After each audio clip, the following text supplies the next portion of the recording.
sur YouTube, on avait une méthode à l'époque où il suffisait de mettre une vidéo en non répertorié, de lui envoyer 301 vues, donc avec en achetant des Les vues, bots. en lui mettant un petit coup de bot dans le nez. Et une fois qu'elle était bloquée à 301 vues, parce qu'à l'époque, pareil, le compteur bloqué à 301 vues, on repassait la vidéo en public et en fait, on instant rankait sur n'importe quelle requête sur YouTube. Mais c'est vrai que moi j'ai pas de passion, ma passion c'est c'est Observer. Mais même pour donner un exemple, moi, je connais mon fonctionnement, mais que ça soit dans plein de choses, dès qu'il y a un truc qui me passionne, j'en rêve la nuit. Il y en a qui vont trouver ça débile, mais moi, ça me matrixe complètement.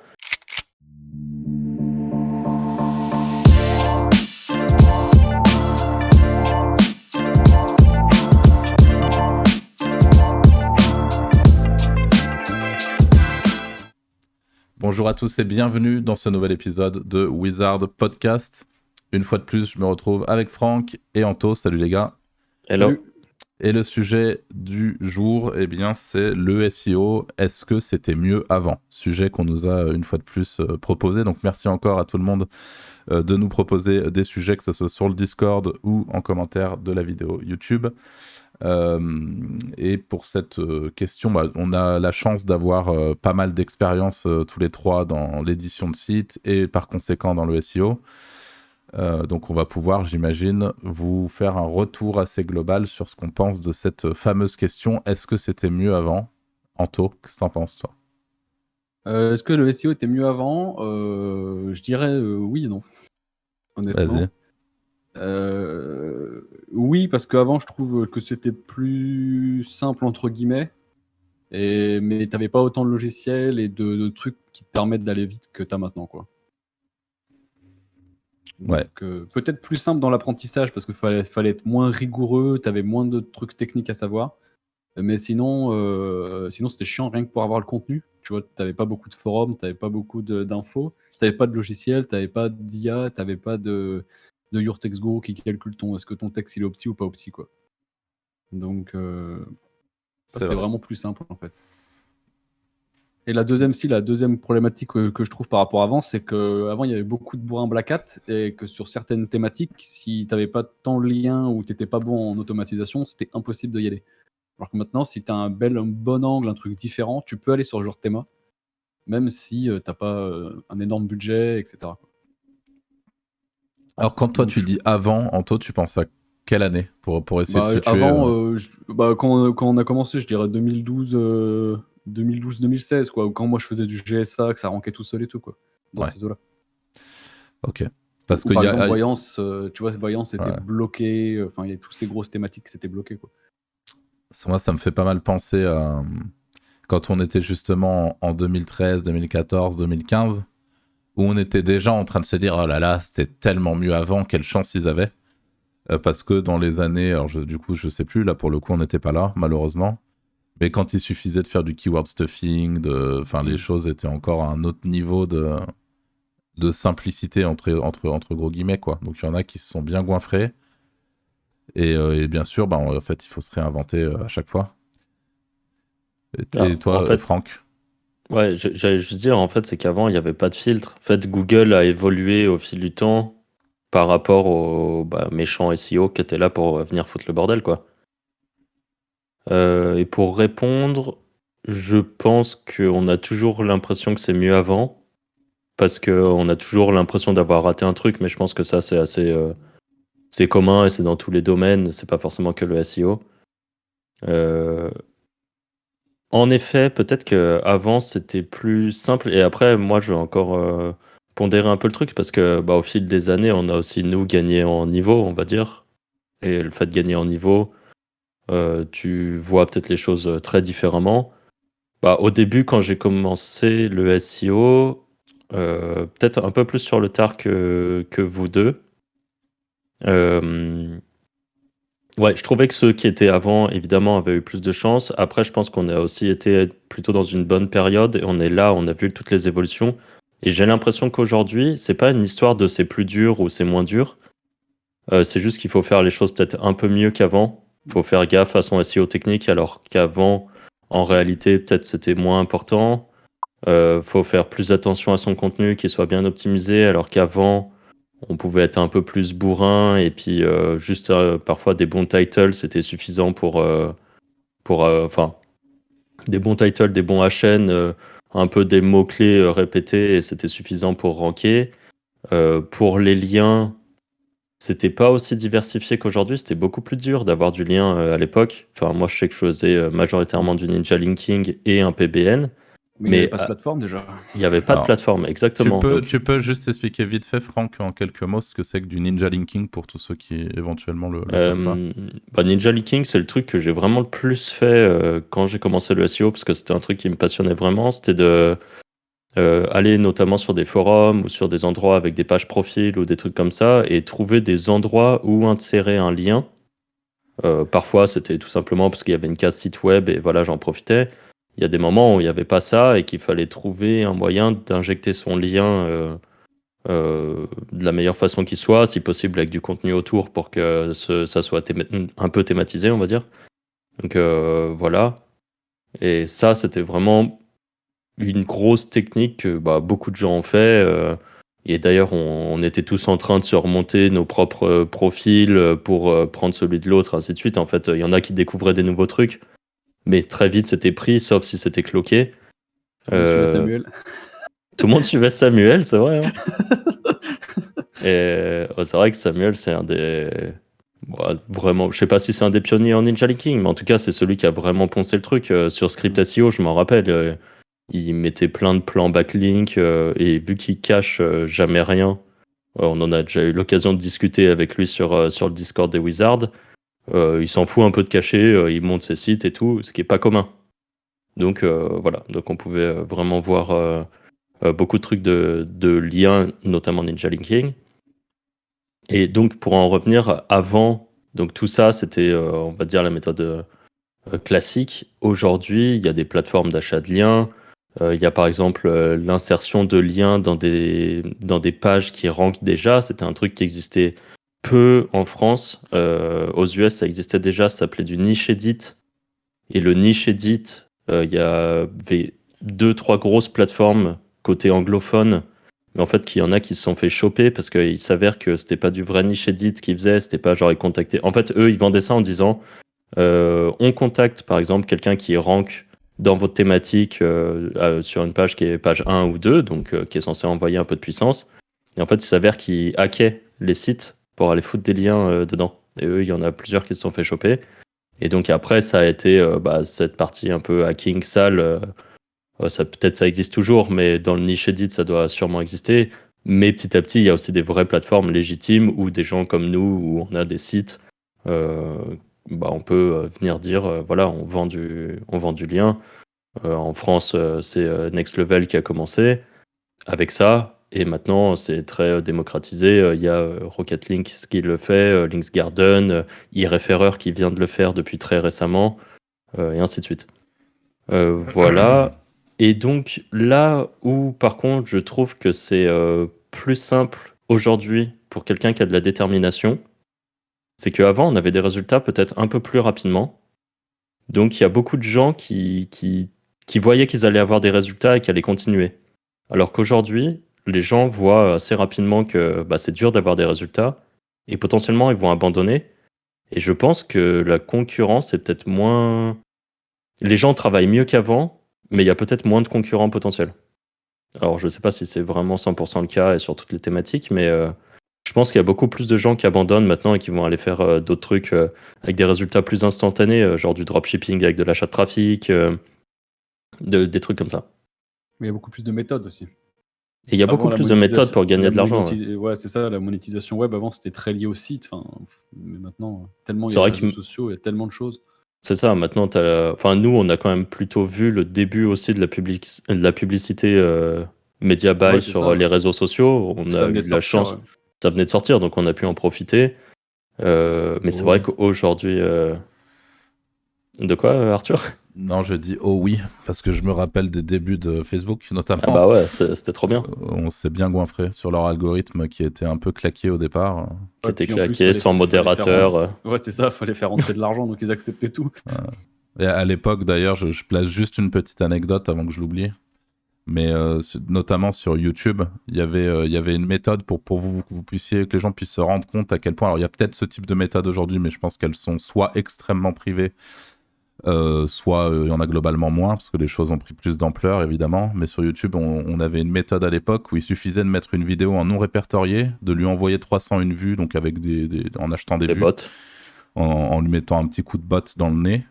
Et une fois qu'elle était bloquée à 301 vues, parce qu'à l'époque, pareil, le compteur bloqué à 301 vues, on repassait la vidéo en public et en fait, on instant rankait sur n'importe quelle requête sur YouTube. Donc, je vous dis pas, c'est pareil entre Facebook, ce genre de méthode de zinzin, c'était l'Eldorado, quoi. Tout le monde se goinfrait. Enfin, Mais on il y a en toujours un a Eldorado en fait. Aujourd'hui, il y a toujours. d'autres Eldorado. C'est juste Euh, que faut choper le truc. En fait, faut être curieux, assez curieux pour toujours chercher un peu les nouveautés. Et c'est vrai qu'il y a beaucoup de gens qui s'enferment dans les trucs qu'ils savent faire. Moi, je sais que je peux être assez comme ça, sauf d'un seul coup. Je sais pas, il y a un nouveau truc qui va apparaître et qui là va vraiment me passionner. Mais moi, par exemple, j'ai jamais profité de Instagram. Instagram, j'ai toujours été claqué sur Instagram, ça m'intéresse pas. Voilà. Là, tout le monde le sait maintenant, il y a TikTok qui est apparu depuis des années. Je viens seulement de comprendre qu'en fait, ça avait un gros potentiel. Et je considère aujourd'hui que c'est potentiellement un Eldorado. Voilà, et en fait, il y a toujours eu des trucs. Il y a eu une période où l'Eldorado, c'était de réussir à choper du mail ultra simplement. Il y en a plein qui l'ont fait, en faisant avec plein de méthodes différentes, mais il n'y avait pas tout ce qui était RGPD, ça n'existait pas, enfin tous ces trucs-là, et les gens chopaient du mail en masse et ils bourrinaient comme des sacs dessus, et ça fonctionnait aussi. Donc ouais, C'est une question de timing, hein, de toute façon. voilà, c'est une question de timing, de se tenir au courant, et donc pour le SEO, en fait, le truc c'est que je pense peut-être, alors faut voir comment le SEO évolue au fil des années, notamment avec l'IA et tout ça, mais quelqu'un qui regarde cette vidéo, ça se trouve, dans 2 ans, se dira ah bah à leur époque c'était plus simple, ils ont de la chance. En fait, c'est faut commencer quand tu découvres un truc, il faut pas avoir peur de se lancer. Je lisais sur Twitter, je sais plus comment on appelle ça, mais des entrepreneurs ou des trucs comme ça, des gens qui veulent être entrepreneurs. Et en fait, c'est des gens qui genre vont lire des tonnes de livres, écouter des podcasts, devenir très très bons théoriquement. Mais bah, ils ont jamais rien lancé, ils ont même pas lancé un petit site pour essayer de tester un truc. Donc je pense qu'il faut juste oser lancer et puis voilà. C'est Et toujours bosser. pareil. Hein. En ce moment, j'ai l'habitude d'en discuter avec des gens qui se lancent autour de moi, que ça soit en SEO ou sur d'autres trucs d'ailleurs. Mais pour moi, le plus important, c'est d'essayer d'aller le plus vite possible, faire un maximum d'échecs. C'est-à-dire que dans tous les cas, vous allez vous prendre des murs. Même vous avez beau être bien conseillé, vous allez faire des conneries, vous allez devoir rectifier vos conneries. Et plus vous allez rapidement aller vers cet échec-là, plus vite vous allez pouvoir réussir certains trucs aussi. Parce que si vous attendez et que vous faites de la théorie pendant des années, et que le jour où vous lancez, ben parce qu'il y a aussi beaucoup de gens qui se frustrent extrêmement vite, qui se disent par exemple, ils vont se lancer après avoir fait beaucoup de théorie, après avoir suivi une formation. Ce qu'ils vont tenter, ça va pas marcher du premier coup. Ils vont se dire, ah bah c'est pas fait pour moi, bah voilà. Et ça va être un truc un peu défaitiste comme ça. Alors qu'au final, en fait, il faut, voilà, il y a rien de facile, quoi. Et encore plus quand vous commencez, vous êtes obligé de subir des échecs. Et pour ça, je pense qu'il faut essayer de les provoquer, sans forcément faire en sorte de se planter, hein, mais juste faites les choses, passez à l'action rapidement, et ça va vous permettre, du coup, je pense, si vous avez vraiment beaucoup de chance, vous allez pouvoir one-shot le truc et avoir des succès très vite. Mais c'est sûr que dans un processus entrepreneurial global, vous allez forcément avoir des échecs. Et c'est pas une mauvaise chose, hein, c'est même plutôt une bonne chose. Et d'ailleurs, Anto, toi, tu es très fort pour ça. Genre, en SEO, quand tu vois, je sais pas, un concurrent sur une thématique sur laquelle tu es, qui fait un nouveau truc que tu n'as jamais vu, très vite, tu vas essayer de comprendre comment il a fait Ouais, je copie, ouais. et lancer. Et tu copies super vite avec ce processus de recherche de comment il a pu faire. Et tu vas pas essayer de faire du théorique pendant 3 semaines en te disant comment ça peut Ah ouais, marcher non, ou des non, trucs comme je lance ça. même des trucs bancals, et Tu puis t'en fous, quoi. j'essaye de copier au max, ouais, c'est ça. Et ça se trouve, il va te manquer un petit truc au milieu, c'est pas grave, tu le trouveras plus tard, quoi. Ouais, c'est ça, ouais. Alors, à propos d'Anto, Moi, je vous révèle des petits trucs sur Anto à chaque fois, mais il y a un truc qu'il faut savoir aussi à propos d'Anto qui est quand même qui m'a toujours marqué, même si on a tous ce côté très passionné. Par exemple, avec Franck, on peut avoir plusieurs passions. On a des moments où on va un petit peu jouer. Il sait de quoi je vais parler. On va un petit peu prendre du temps pour moi. Moi, ça fait Anto, je te connais depuis bientôt 10 ans. Et en fait, t'es le seul mec que je connais où genre enfin, je veux dire, il n'y a pas une seule seconde où t'es pas en train d'essayer de comprendre l'algorithme, en train d'essayer d'aller voir justement pourquoi ce mec-là fait ça comme ça. Tu vas lancer 35 sites, y passer un mois s'il faut que tu réussisses à comprendre vraiment comment ça se passe, mais tu vas le faire. Et en fait, je pense que ça illustre bien un autre pan important pour justement, tu parlais des nouveaux entrepreneurs, Franck. Ouais. Mais c'est qu'il y a un truc, même si le domaine dont vous parlez n'est pas une passion, je vous donne un exemple, mais si jamais demain je me lance dans le dating, je me doute fort d'un jour être passionné par la thématique du dating, au-delà de l'argent que ça peut potentiellement rapporter. Par contre, le process, lui, c'est-à-dire comment est-ce que je vais faire pour fumer mes concurrents sur le dating, ça, c'est une passion. Et ça, c'est vraiment l'essence même de notre métier. Et je pense que c'est ce qui te passionne aussi, Anto, et c'est ce qui fait que tu parlais, dans un précédent podcast, tu as dit une phrase qui était assez chouette, et avec laquelle je suis vachement en adéquation. C'est au final, tu parlais de la corrélation entre toute cette expertise accumulée, toute cette manière de travailler, de s'informer, de faire de la veille, et un sportif de haut niveau. Ouais, moi, pour moi, c'est la même chose. Voilà. C'était... Non, mais pour moi, c'est hyper important, ouais. Mais c'est vrai que, ouais, moi, j'ai pas de passion. Ma passion, c'est SEO Observer. c'est Kevin qui va être content. Voilà. C'est ma seule passion.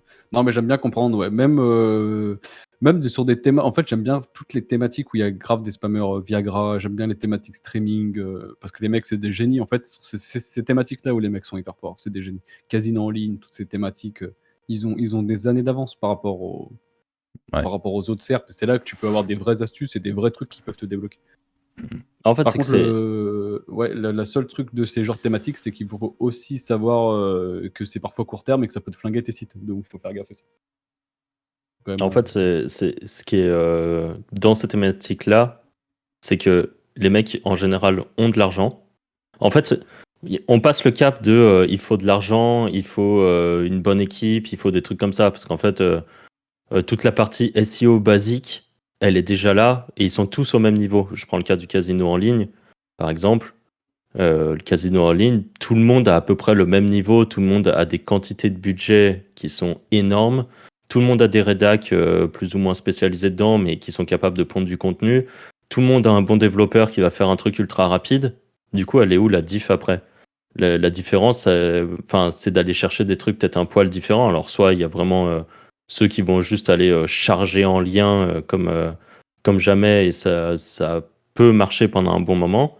Mais après, il y a aussi ceux qui vont juste aller chercher des moyens peut-être d'avoir du traf différent, ce qui va donner un signal en particulier, et ainsi de suite. Et ça, c'est après, domaine Viagra et tout, ça, je connais pas du tout, mais je suppose que c'est exactement pareil. C'est des thématiques qui, dans tous les cas, brassent tellement d'argent Ouais, et puis c'est surtout des mecs qui vont aller trouver par exemple des failles sur des trucs de PDF, ou à l'époque où j'avais vu Paul Sanchez d'ailleurs à un moment, quand il y avait la faille enfin pas une faille, mais une technique avec les Amazon AWS pour ranker des pages, enfin les S3. C'était Ouais. marrant parce que quand on faisait des sites de points avec Joanie et tout, on était retombé sur des tests de Paul qui linkaient son agence, tu vois. Donc on voit qu'au final, on a à peu près toujours. Enfin, pour être bon, faut aller dans ce genre de thème, quoi. Faut voir les bons Ouais. trucs, les bonnes astuces. Ouais, c'est sûr. Et au final, ça, il y en a toujours des nouvelles, des trucs qui apparaissent. Enfin, tu vois, toi, tu nous as parlé d'une truc que tu as vu récemment, et c'est quelque chose qui est apparu il y a peu de temps. Enfin, t'avais jamais vu ça de Ouais. ta vie, par exemple. Non, j'avais jamais vu ça. Et ouais, et ça marche super bien. Ouais. C'est ça qui est dingue. On n'en dira pas plus là-dessus, mais voilà. Ok. Est-ce que tu as fini de faire ton petit tour, Franck, de ce que tu penses du SEO maintenant versus le SEO avant ? ouais. Mais par contre, tu vois, pour rebondir, ce genre de technique un peu border, c'était beaucoup plus simple à l'époque que maintenant. Enfin, il y en avait beaucoup plus. Un mec qui Ouais. voulait surfer sur l'époque des Merde, comment ça s'appelle ça ça avait un nom, là, tous les trucs 2.0, les blogs, Les Web 2. WordPress, Tu vois, Les c'était Web assez 2, ouais. facilement. C'était du C'était- parasitage. Ouais, Ouais. c'était facilement. Tu pouvais prendre des SERPs, tu vois, un peu en sous-marin comme ça. Ouais. Ça, maintenant, c'est un peu fini, quoi. Alors, Après, tiens, excuse-moi, Franck, mais juste tu nous as parlé tout à l'heure de GSA. Tu peux nous expliquer en vitesse les méthodes qui étaient utilisées justement à l'époque avec GSA, les trucs que tu utilisais toi pour ranker à l'époque Bah ouais, à l'époque, ça permettait d'envoyer des milliers de backlinks instantanément sur tous tes sites, quoi. Tu pouvais faire du tier 1, du tier 2, envoyer des liens en dessous et en dessous et en dessous et ainsi de suite, et c'était violent, quoi. Enfin, si tu le configurais bien, c'était violent, parce que si tu le faisais Ouais. comme un mongol, ça marchait pas. Ça me rappelle des souvenirs parce que les Mongols, c'était moi le Mongol. J'ai jamais trop réussi à faire marcher GSA pour le coup. Je devais pas avoir Mais, les bonnes listes. Ouais, c'est ça, en fait. C'était avoir les bonnes listes, surtout, ouais. Ouais. Ou sinon, les faire toi-même. ce qui Ok. était long, ça. Hein. Faire Ouais. les listes, c'est l'enfer. Je t'ai coupé du coup, Franck, tu voulais dire un truc. Je sais plus. Bon, bah, Je l'ai pas noté, j'aurais dû. Ça me reviendra. Ok.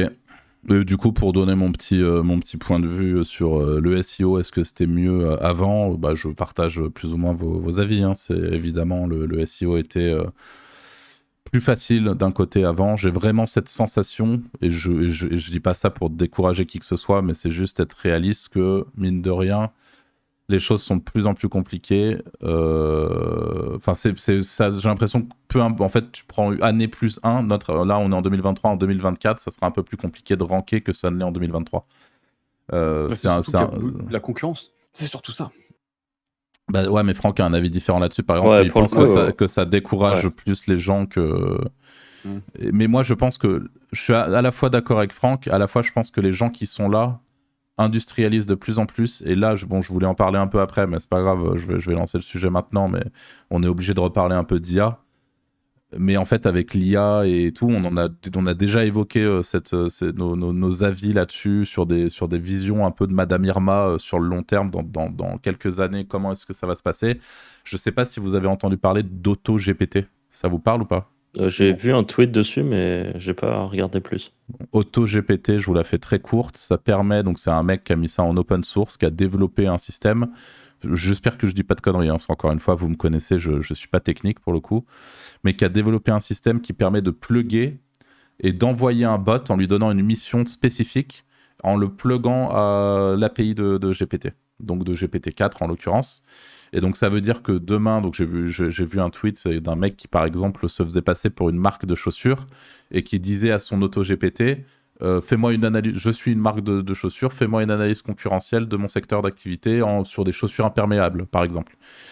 Et t'avais le bot qui allait sur Google, qui faisait une recherche, qui refaisait une recherche, qui créait un sous-bot qui allait faire autre chose en même temps. Enfin, c'est une dinguerie absolue. Okay. Wow. Et en fait, le truc, c'est qu'on en est déjà là. Et je pense qu'AutoGPT, là, si c'est la première fois que vous en entendez parler, il y a de très fortes chances que ça soit pas la dernière fois, parce que c'est en train de faire un bruit énorme côté anglophone. Il y a très peu de gens qui en parlent pour le moment côté francophone. Mais c'est vraiment big, c'est vraiment quelque chose d'insane. Pour le moment, les résultats sont pas parfaits, mais je pense que c'est encore une fois, ça va être qu'une question de prompting, etc. Et qu'il y a deux camps comme à chaque fois. T'as le camp des mecs qui vont en parler pour créer une audience, et t'as le camp des mecs qui vont juste industrialiser le truc et fracasser l'opportunité pour en ressortir le plus d'oseille possible. Enfin, dans les deux cas, c'est assez lié, et qui du coup vont moins communiquer dessus. Et en fait, je pense, moi, que là, aujourd'hui, je suis plutôt bien placé pour en parler, vu que j'ai pas un profil technique. Je suis assez rapidement frustré avec l'arrivée de l'IA, même s'il y a beaucoup de choses qu'on peut faire sans être technique, etc. Je suis assez rapidement frustré quand je vois ce genre de truc-là. Et là, aujourd'hui, je me dis, si jamais je veux ne plus être frustré, il faut avoir un CTO, il faut avoir quelqu'un de technique en interne pour pouvoir développer ce genre de stratégie et mettre en place les idées qui vont avec ce type de stratégie-là, parce que j'en ai plein, des idées par rapport à ça. Et en fait, moi, j'ai un peu la sensation que d'ici quelques années, c'est pas la première fois que je le dis, il va y avoir un espèce de fossé qui va quand même se créer entre les gens qui vont être capables d'utiliser l'IA de manière intelligente, en utilisant justement ce genre de truc pour aller beaucoup plus vite et gagner énormément de temps. Et je vous parle même pas de enfin, je vous parle pas forcément d'automatisation à 200% et tout, mais à utiliser ce type de système pour accélérer dans son business, je pense qu'il y a des gens qui vont prendre une avance colossale. En fait, les gens qui vont trouver la recette sur certains trucs pour faire fonctionner l'IA comme un énorme accélérateur qui est fonctionnel dans leur business, je pense que ça va être très compliqué. Et moi, j'ai même une vision où dans quelques années, je pense qu'il va y avoir une petite poignée d'entreprises qui vont contrôler les SERP, quoi. Bon, ça, c'est un peu la vision Ouais, t'as vu la news de Google là, science-fiction. qui Mais... disait qu'ils allaient faire le changement. C'était ce matin que j'ai vu ça ou hier. Le Qu'ils changement de veulent quoi faire le changement le plus violent des ces 2 dernières décennies là, avec leur intelligence artificielle sur les résultats de recherche. Super, Tu vois. génial. Ça fait bien plaisir. Non, j'ai vu ça ce matin. Ouais. Ouais, j'ai vu ça. Après, ils se sont bien plantés avec Bard, donc je sais Ouais, pas. c'est ça. Puis après, c'est toujours la même chose. Sur ça va dépendre des requêtes. Mais c'est clair que si par exemple tu veux des requêtes simples, bah il va savoir répondre. Mais tu vois, c'est vrai qu'il va y avoir il y a des tournants qui vont arriver, c'est sûr. C'est gros Mais tournants. tu parles de l'annonce là qu'a fait le CEO de Ouais, Google? ouais, c'est ça. Ouais. Je sais plus. Ouais. Ouais, je l'ai vu exactement passer le truc, pareil mais sur Twitter brièvement. Bah, c'est sûr qu'ils sont. Je pense que là, en vrai, chez Google, moi, je sentirais un peu le vent tourner quand même, hein. Enfin, là, je serais un peu en panique sur. Quand même, avec les autres trucs qui arrivent, même là, je trouve que le bot de Bing est limite. Enfin, est correct, quoi. Alors que c'est Bing. Donc, Google, si rapidement ils n'arrivent pas à mettre un truc en place, je pense qu'ils vont vite se faire bouffer, hein. Bing, alors j'espère que je vais pas sortir une connerie monumentale, mais ils ont racheté, enfin ils ont une grosse partie des parts de OpenAI, non? Je sais pas. Il me semble, ouais, qu'ils ont été. Ouais, qu'ils il ont me semble, racheté- je suis sûr à 80% Ouais. de ce que je dis, c'est un peu... Donc Ok. du coup, normal que ça soit correct, quoi. C'est tout ça. Peut-être pas tout départ, mais ça. ils ont financé ou un truc comme Ah, ça. je crois qu'ils ont une grosse partie des parts à un tel point que je crois que c'est Microsoft égale Bing, hein, on est d'accord? Ouais. Ouais. C'est Microsoft qui a fait la dernière annonce de GPT-4, pour te dire à quel point... Enfin, Ok. la première fois qu'ils ont parlé de la release, c'était un communiqué Microsoft en Allemagne. Donc en fait... Voilà, il y a 3 jours, Microsoft, ils ont mis 13 milliards sur la table avec OpenAI. Bon, voilà. Donc Ok. en fait, ouais, ils ont un système d'IA plus fonctionnel que Google parce qu'ils ont racheté les meilleurs du truc, quoi. Mais ce qui est bizarre, c'est que Google l'ait pas fait, quoi, en fait.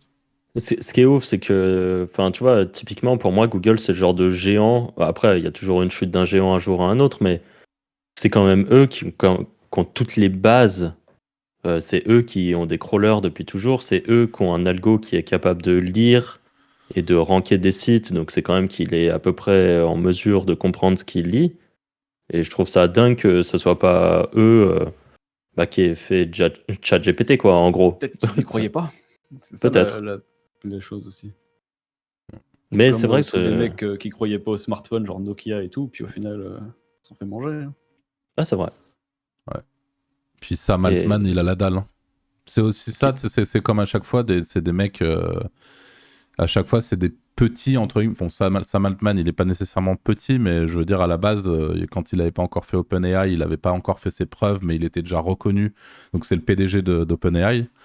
Et en fait, c'est un type... les gens le voient arriver depuis un moment, quoi. Et c'est... Ouais. Et le résultat, il a un peu pété le game de l'IA. Bon, pas tout seul, évidemment, mais... Ils sont une petite équipe en plus, je crois. Ouais. C'est ça qui est ouf. Voilà pour cette histoire d'anticipation, parce que bon, à chaque fois je fais mes petites théories, je mets ma petite perruque de Madame Irma pour vous faire ma théorie de l'avenir du SEO. Mais oui, en effet, je partage ce point de vue. C'était mieux avant, mais il faut pas nécessairement que ça... Enfin, c'était mieux avant, c'était plus facile avant. Et on aurait tous... Et en fait, je pense que c'est pas nécessairement une épine dans le pied que de commencer par exemple à travailler en référencement aujourd'hui, parce que je pense que la majorité des mecs, alors peut-être que je me trompe, peut-être qu'il reste encore des survivors et je l'espère, mais la majorité des mecs qui étaient là en 2008 et qui étaient au top en 2008 sur du keyword stuffing ne sont plus au top aujourd'hui. Parce que c'est un peu naturellement que justement quand tu vois le truc changer, que tu te plantes sur ton changement, que tu prends pas le virage au bon moment, etc., tu peux vite te retrouver extrêmement frustré, surtout quand tu as été le roi de ta catégorie à un moment donné, quoi. Donc le fait de commencer aujourd'hui, c'est aussi commencer, et ça aussi je voulais en parler, avec beaucoup de ressources. Bon, évidemment, vous avez Wizard Podcast, votre rendez-vous préféré, mais c'est pas tout. Parce qu'aujourd'hui, il y a il y a énormément de ressources gratuites. Moi, j'hallucine en ce moment sur plein de thématiques sur lesquelles je m'intéresse. Je bouffe de la vidéo YouTube et en fait, j'ai l'impression qu'aujourd'hui, c'est le concours, contrairement à une certaine époque où tout était vendu sous forme d'infoproduits. Aujourd'hui, vous avez une quantité astronomique d'informations de qualité disponibles entièrement gratuitement. Ce qui ne veut pas dire que ça enlève de l'intérêt aux infoproduits, donc aux potentielles formations qui se trouvent derrière, etc. Mais c'est une réalité. Vous avez énormément de qualité dans ce qui est diffusé. Pas plus loin que ce matin, j'écoutais justement un podcast de 2 heures sur un mec qui explique comment vendre de la formation en ligne en 2023. Je pense honnêtement que si on m'avait demandé, après l'avoir écouté et qu'on m'avait un peu lobotomisé, ou qu'on m'avait dit Arthur, là, tout ce que tu viens d'écouter, combien ça coûte ? Je pense que j'aurais répondu sans hésiter 400 balles, quoi. Parce que je pense que c'est la valeur enfin, c'est vraiment abusé. Aujourd'hui, vous avez du contenu de fou furieux en ligne, disponible. Et donc, je pense qu'il faut en profiter. Et ça, pour le coup, c'était pas le cas à l'époque. C'est que nous, à l'époque, bon, il y a toujours eu Script SEO, sur lequel vous avez beaucoup été, surtout toi, Franck. Il y a eu Impactiem à un moment où on échangeait beaucoup. On a très vite créé un réseau avec lesquels on échangeait beaucoup et tout. Donc, être dans ce partage et tout, c'est chouette. Mais il n'y avait pas, honnêtement, la qualité de l'information qu'on a aujourd'hui et toute la précision. Et en fait, si cette précision-là, vous ne la trouvez pas en France, il y a juste à se décaler au côté anglophone pour trouver une précision de l'info qui est hallucinante, quoi. Parce que aujourd'hui, dans la catégorie business, pour créer une communauté, il faut donner de la valeur. Donc c'est au concours de celui qui donnera le plus de valeur. Si vous prenez votre surf pendant ce temps et que vous surfez sur la valeur pendant qu'elle est en train d'être délivrée, bah vous vous régalez. Et vous vous régalez si vous détectez qui propose le plus de valeur, allez-y, quoi. Et en fait, ça, je pense que c'est une grosse force et la seule barrière à l'entrée, c'est la détermination et la suite dans les idées que vont avoir les gens, une fois de plus. C'est que je pense qu'il y a énormément de gens qui se lancent, qui abandonnent au bout de 6 mois, alors que la réalité, c'est que typiquement, je pense que pour rendre un premier projet rentable en SEO, il vous faudra, si vous prenez en compte la première fois où vous allez vous péter la gueule, il vous faudra minimum 1 an et demi, 2 ans. Ouais. Donc voilà. Et ça, d'ailleurs, je vais vous parler d'une petite expérience perso là, très récemment. Parce que je veux quand même montrer qu'il y a moyen des moments de choper des SERPs sans comprendre pourquoi, limite. Et en fait, moi, j'ai 2 sites. J'en ai beaucoup. Ouais, non, mais c'est ça. Et j'ai un site qui est très thématisé sur quelque chose. Et j'avais une affiliation qui tournait dessus et qui tournait correctement. Et je sais pas, ça fait 2 ans que je suis premier sur la SERP. Je fais quelques modifs de l'article de temps en temps, quelques liens, et je suis premier de la SERP depuis 2 ans. Et là, je sais pas pourquoi, je me suis dit, tiens, cet article, faudrait que je le duplique sur un autre site. Et j'ai pris un site plutôt généraliste, ou on va dire vraiment moins thématisé par rapport à cette affiliation-là. Et un site qui a pas forcément plus de liens, un site qui est moins thématisé, et en plus de ça, le contenu qui a été mis dessus, c'est honnêtement la moins bonne qualité, mais vraiment bien moins bonne. J'ai push l'article, en moins d'1 mois, l'article est passé premier, il a 0 lien, donc il est passé au-dessus de ma page sur laquelle je donnais pas mal d'amour depuis longtemps, qui continue à recevoir des liens qui étaient bien mis à jour, et ainsi de suite. Alors que le site, il n'y a aucune raison qu'il rank. Ouais, Ça, c'est mon premier exemple. Et deuxième exemple, là en ce moment, je suis en train de faire plutôt un cocon, on va dire, sur un site assez thématisé, sur une affiliation précise. Un truc qui me paraissait super dur, sur lequel j'avais pas envie d'investir du temps ou de l'argent depuis bien longtemps. Et là, je me suis dit, bon, mon site a quand même pas mal de patates, je sais pas, peut-être je vais essayer de faire un truc. Je voyais qu'il était en plutôt bonne croissance depuis quelques temps. Et à un moment, il y a même eu un petit pic suite à une mise à jour. Je me suis dit, ok, Google aime bien mon site là maintenant, je vais tenter cette niche. Et je suis en train de faire un cocon, donc là, il y a peut-être une quinzaine d'articles bien thématisés qui ont été mis. Il y en a encore 40 de plus qui vont arriver. En moins d'1 mois, j'ai déjà commencé à lead sur des trucs où je me disais, c'est impossible que je rank dessus en moins de 6 mois. Parce que la concurrence, ils sont énervés, ils sont là depuis toujours. concrètement, j'ai juste essayé de faire mieux au niveau contenu, on va dire, d'apporter un angle peut-être légèrement différent, mais j'ai pas révolutionné de trucs. J'ai juste rajouté des médias alors que les autres le font moins. Et en fait, j'ai réussi à choper des positions. Et je pense que je vais encore choper des positions au fil du temps, parce que là, je suis en train de rajouter du lien et ainsi de suite. Et en fait, je pense qu'il faut pas se bloquer et avoir trop peur de faire certains trucs.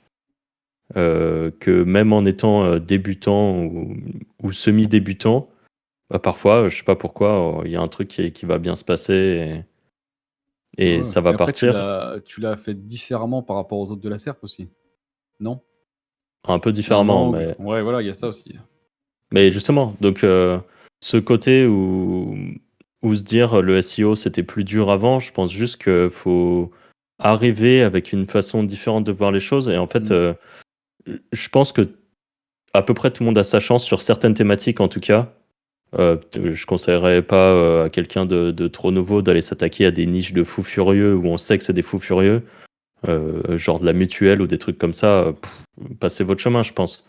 Même si, encore une fois, peut-être qu'avec une façon différente de faire, ça pourrait marcher, mais en tout cas, aller tenter des trucs, je pense que ça se fait. Et même si sur le papier, ça nous paraît plus dur qu'avant, mais parce que aussi nous, on a connu le avant où c'était débile, je pense qu'il faut pas se limiter à ça et juste tenter de faire un truc et de se dire sur cette SERP-là, par exemple, personne ne met de vidéo dans ses articles, et ben moi, je vais faire un truc où je vais faire des vidéos dans mes articles. Point. Bah peut-être que ça marchera. Ou je vais mettre beaucoup d'images avec les trucs Pinterest, genre des partages Pinterest dedans. Peut-être que sur cette thématique, il n'y en a pas qui le font. Peut-être que là, ça marcherait. En fait, il faut juste essayer de trouver un truc à un poil différent, quoi. Ouais, voilà, ouais, j'allais dire, ouais, sur des grosses SERP, on a l'exemple de. J'allais pas dire son prénom, mais tu vois, qui a réussi ouais, non, ça sert à rien que je le dise. Que ça va trop donner d'infos. On va le mettre dans l'intro, ça, Antoine, je te préviens. Ça va faire un teaser de fou. J'ai pas envie de griller le mec. Non, t'as bien raison. Mais... T'as pas moyen de le détourner sans griller sur aucun truc. Ça c'est mort. Ok, tant Mais pis. il est arrivé comme ça sur une SERP. Je vois très bien de qui tout le tu monde- parles, perso. Tout le monde le sous-estimait et je peux te dire qu'il a fait du bruit. Et je pense qu'il nous écoute, d'ailleurs, peut-être qu'il se reconnaîtra, donc big up. Ok, alors je voulais juste parler d'un truc aussi bon, on parlait, enfin je parlais de détermination, Franck t'en a parlé aussi, le fait d'y croire, d'essayer, de passer à l'action, de pas abandonner et tout. Il y a quand même, t'en as parlé au début du podcast, mais en ce moment tu lances, enfin je sais pas si tu l'as dit d'ailleurs, on le coupera au montage si ça t'embête qu'on en parle, mais en ce moment tu fais pas mal de tests sur TikTok parce que t'as potentiellement considéré que c'était justement une opportunité. Un Eldorado. Voilà. Et ce qui, moi, m'intéresse, même si je commence à te connaître et que je sais que de toute façon, c'est un point commun qui caractérise les gens qui finissent par réussir à faire un truc côté business, c'est que je te vois depuis, ça fait quoi, 3 semaines maintenant, un mois que tu as commencé, 3 semaines, un mois, où tu ne lâches rien, tu tentes tous les jours plusieurs trucs, tu te fais chier à faire tes propres vidéos, tes propres montages, tes propres scripts, tes propres trucs, pour te retrouver à te prendre pas mal de murs aussi, avec des trucs qui décollent pas spécialement et des tests qui ne payent pas particulièrement, ce qui peut être clairement décourageant. Et là, tu as fini par finalement trouver un moyen de faire rouler ça à peu près comme tu le voulais. Enfin, tu commences à te diriger vers une recette. Donc, tout ça pour imager qu'encore une fois, c'est pas des paroles en l'air, c'est aussi des choses que au quotidien qu'on pratique au sein de nos propres business. Je vous parle pas d'Anto, mais je pourrais en dire tout autant pour Anto de ce côté-là. Mais c'est ne rien lâcher en fait. Tant que vous ne pas considérer que le pire truc, c'est de considérer de toute façon c'est pas fait pour moi, de toute façon moi j'y arriverai pas, de toute façon les gens sont meilleurs que moi. Enfin c'est faux. Vous pouvez surtout sur Internet, surtout vrai, sur Internet et surtout sur TikTok. Le vrai gagnant d'Internet, c'est celui qui tryhard le plus, c'est tout. Hein. La vérité, c'est ça. Hein. Ouais, clairement. Là, pour en revenir à TikTok, même pour donner même plus de contexte que ça, c'est que pour moi, par exemple, j'imaginais que le montage vidéo était un truc ultra dur. Mais vraiment, ça me ça me paraissait être un enfer. Je suis pas du tout créatif. Je me suis dit, laisse tomber, c'est mort. Et j'ai regardé quand même 2-3 tutos. Et puis après, moi, j'ai un fonctionnement où je vais beaucoup. Là, maintenant, avant, j'étais beaucoup sur les forums. Maintenant, je suis beaucoup sur YouTube. Fonctionnement obsessionnel, si je peux me permettre. Fonctionnement obsessionnel. Ouais, non, mais c'est vrai. Hein. La préfère pattern, dire. Mais ça concerne un peu plus que Franck ici. Hein. Si Bah, je peux me permettre également. Mais même pour donner un exemple, moi, je connais mon fonctionnement, mais que ça soit dans plein de choses, dès qu'il y a un truc qui me passionne, j'en rêve la nuit. Il y en a qui vont trouver ça débile, mais moi, ça me matrixe complètement. Donc, je rêve la nuit de certains trucs, pas forcément.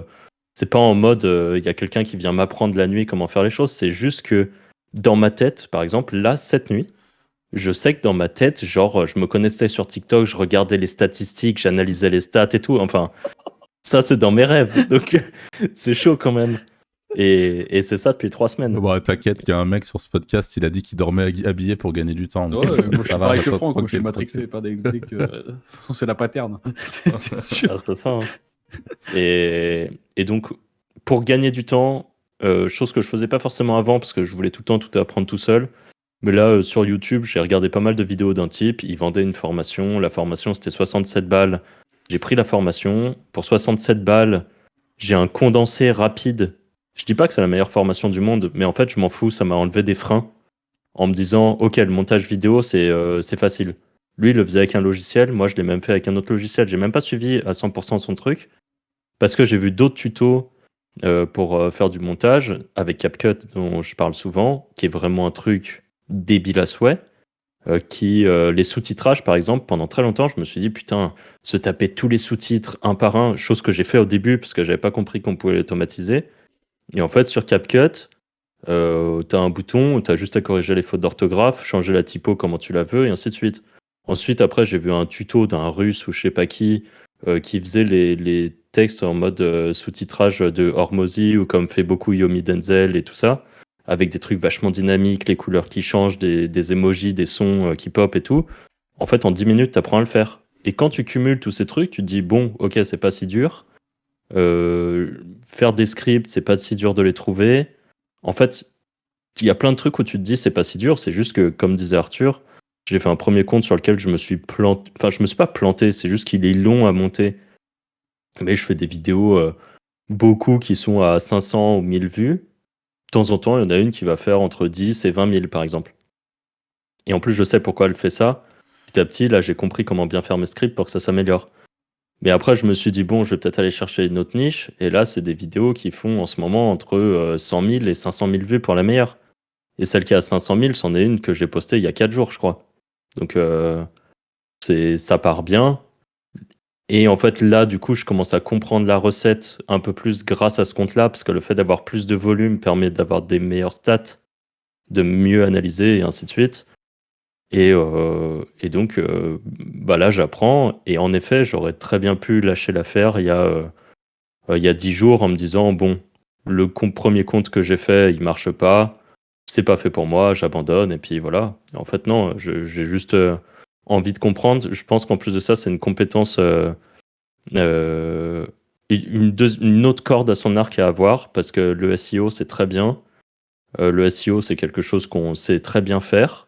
Mais le SEO, on ne sait pas où est-ce que ça va être à l'avenir. Et en fait, là, au fil du temps, on se rend quand même compte que, par exemple, le format vidéo est quelque chose qui évolue beaucoup, que les gens, en général, ont des capacités de concentration de 30 secondes, 1 minute, que des vidéos YouTube de 15 minutes. Enfin, les gens qui nous écoutent entièrement sur le podcast, ça ne représente pas grand monde non plus. Alors, si je peux me permettre là, de donner mon point de vue là-dessus, aujourd'hui, tu as deux types de consommation de contenu en réalité qui sont vraiment appréciés. Tu as les contenus très courts et les contenus très longs. Très longs. Et les formats podcasts, quand tu vois certains podcasts qui marchent bien en France, on est sur des trucs de 1 heure, 1 heure et demie, voire parfois 2 heures et demie. Ouais. Et c'est des trucs que moi, je suis capable d'écouter de bout en bout, alors en faisant autre chose. C'est justement l'avantage, en faisant le ménage, en allant nager, enfin en faisant d'autres trucs. Mais c'est aussi, il y a beaucoup de gens qui consomment ce type de contenu-là. Donc c'est pas une exception, ceux qui nous regardent jusqu'au bout, quoi, c'est ça que je veux dire. Ouais. Non, c'est sûr que c'est pas des exceptions, mais on va dire que moi j'ai l'impression en tout cas que la majorité des gens ont vraiment une attention qui est de plus en plus basse. Et bah, je considère qu'actuellement, c'est important, je trouve, de savoir potentiellement avoir une communauté, enfin pas forcément avoir une communauté, mais savoir faire quelque chose avec les nouveaux formats qui sont intéressants actuellement. TikTok en fait partie. Et j'avais pas, ça faisait longtemps que j'avais pas ressenti ça et de me dire j'ai pas envie de louper ça quoi. Bon bah voilà, c'est le truc actuel, ce qui veut pas dire que je mets le SEO de côté du tout, mais voilà, Alors, en ce moment c'est pour ça. une question, est-ce que tu as essayé d'aller à l'étranger sur TikTok? Et j'ai pas essayé parce que je fais Parce encore mes que voice-over.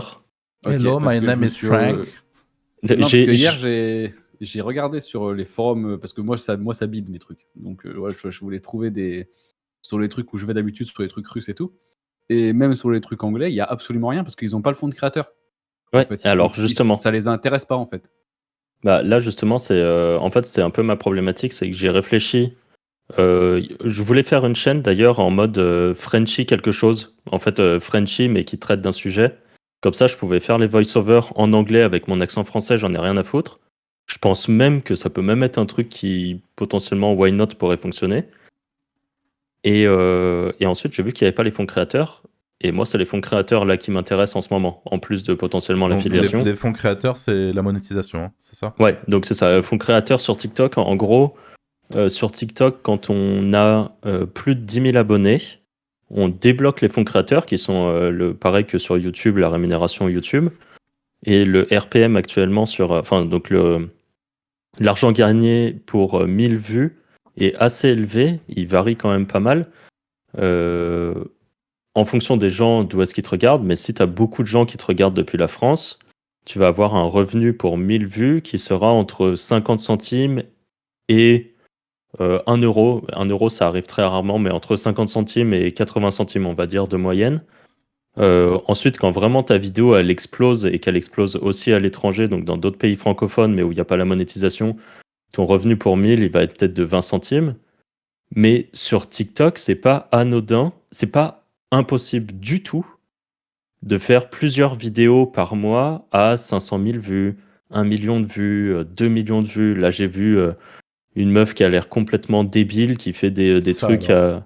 à Je dis ça 7 alors à cause de millions de vues. TikTok, hein. Je me suis... De quoi? J'ai dit ça alors quand t'as dit une meuf complètement débile, mais je dis ça parce que c'est sur TikTok et qu'il y a beaucoup de gens débiles Ah sur bah TikTok. ouais. Je parle pas Ah bah de... c'est... Le niveau intellectuel sur TikTok est extrêmement bas et en fait, il faut réussir à en profiter. Et Pas très gentil, ça. c'est C'est vrai vrai ça. que quand je regardais sur Black Hat World et tout, il y a absolument rien en contenu. Ouais, bah je pense Et je qu'il y me a suis pas de dit, truc c'est pour là-dessus. ça que, tu vois, si t'es précurseur, enfin, si tu gères le truc de ouf en français et qu'ils ouvrent les fonds de créateurs à l'étranger, tu seras leader, enfin, tu auras la recette instant. Non, en fait, Et c'est pas les mêmes marchés, quoi. Parce que là, il y a que France, Royaume-Uni, Italie, Allemagne, je crois. Entre bah, ces dès quatre qu'ils ouvrent pays. les fonds créateurs, honnêtement, je pense que je ferai traduire mes comptes entièrement. Voilà, c'est ça, en fait. Une fois que tu as la recette, là, c'est que tu peux, comme tu dis, ça peut être un Eldorado. C'est à partir du moment où tu le maîtrises déjà en France, après, c'est stratosphérique. Ouais, ouais. Et donc, en fait, tu as des tonnes de tips à apprendre en permanence. D'ailleurs, sur Twitter, il y a une petite communauté quand même très TikTok qui est hyper intéressante. Euh, Et ouais, et en effet, là, sur le côté les autres langues, il n'y a pas grand-chose. Je pense qu'ils vont les ouvrir, hein, les fonds créateurs prochainement. Ou je sais pas, peut-être que c'est pas assez rentable pour eux. Pour l'instant, je me rends En pas tout compte cas, pourquoi. j'ai regardé en termes de formation de contenu, la France, il n'y a que la France, hein. Le reste, il n'y a rien. Il y a Ok. zéro contenu. Ouais. Ouais, Zéro. il y a sans doute un truc à faire pour ceux qui aiment bien les taper, les pays étrangers. Je sais que C'est la mode en ce moment. c'est la mode en ce moment, donc ça donne une idée, en tout cas, sans doute à certains. Mais clairement, il y a des trucs à faire et bon, voilà. On a un peu dérivé du sujet initial par rapport à SEO, mais ça reste quand même. Faut comprendre que à l'époque, tout était mieux, qu'aujourd'hui, il y a des nouveaux trucs, que ça soit dans le SEO ou dans d'autres thématiques. Il faut aussi parfois avoir un peu d'ouverture d'esprit et Faut aller aussi voir autre chose. comprendre qu'on a toujours fait du make money. C'est-à-dire que Oui, aussi. s'il y a de l'argent à se faire en SEO, on fera du SEO. Si on voit qu'il y a de l'argent à se faire sur TikTok, on fera du TikTok. Enfin, Ouais, nous, il y a ça aussi, on c'est s'adapte. le web, le business et le make money qui nous a toujours intéressés. Et c'est ce qui fait la différence. même si je vais pas repartir sur une tirade sur les mecs en agence, mais c'est aussi ce qui fait la différence entre le SEO qui a ses petits clients et n'est même pas intéressé pour aller plus loin, aller expérimenter d'autres choses, etc. Ce que je respecte.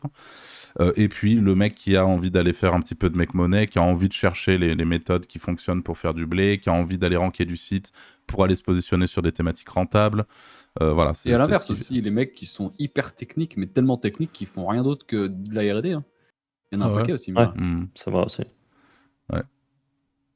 Ça me fait penser à un short, parce que j'ai commencé un compte TikTok, là, et j'ai justement un de mes shorts, c'est un des premiers podcasts où j'expliquais que j'étais en mode full R&D, que je m'intéressais plus aux thunes. Parce qu'il y a des passages comme ça en tout cas me concernant, j'ai des moments où je suis tellement fasciné par justement toute la partie R&D, la recherche, tout ce qu'on peut mettre en place pour tester des trucs, etc. Qu'en fait, l'objectif premier, pour le coup, c'est plus du tout le make money, quoi. C'est la prise d'expérience, etc., la montée en compétences sur... Enfin bref. Après, quand tu sais les appliquer, quand tu as R&D, tu finis par l'appliquer, c'est rentable. Ouais, clairement. Bon, bah écoutez, 50 minutes de podcast. Je pense que, à part si vous avez quelque chose à rajouter, les gars, mais on va pouvoir boucler tout ça. Merci à tous ceux qui nous écoutent jusqu'à maintenant. N'oubliez pas, puisque vous êtes les plus fidèles, eh bien, à nous mettre les petites étoiles si c'est pas encore fait sur Spotify ou sur n'importe quelle plateforme d'écoute, le petit like, et ça nous a fait bien plaisir, on tenait à vous le dire, sur le dernier épisode, il y a eu un petit peu plus de commentaires sur YouTube que d'habitude, même si je sais qu'il y en a beaucoup d'entre vous qui mettaient aussi des commentaires sur Discord, ce qui nous fait aussi énormément plaisir, donc un grand merci. Bah, c'est chouette parce que sur YouTube, ça encourage un petit peu l'algorithme et tout, donc même si c'est pour nous dire je ne vois pas grand-chose, n'hésitez pas à mettre un petit commentaire, ça coûte rien. Voilà, un petit coucou. Et voilà, un grand merci. On se dit tout simplement à la semaine prochaine pour le prochain épisode. Salut les gars. Ciao. Salut.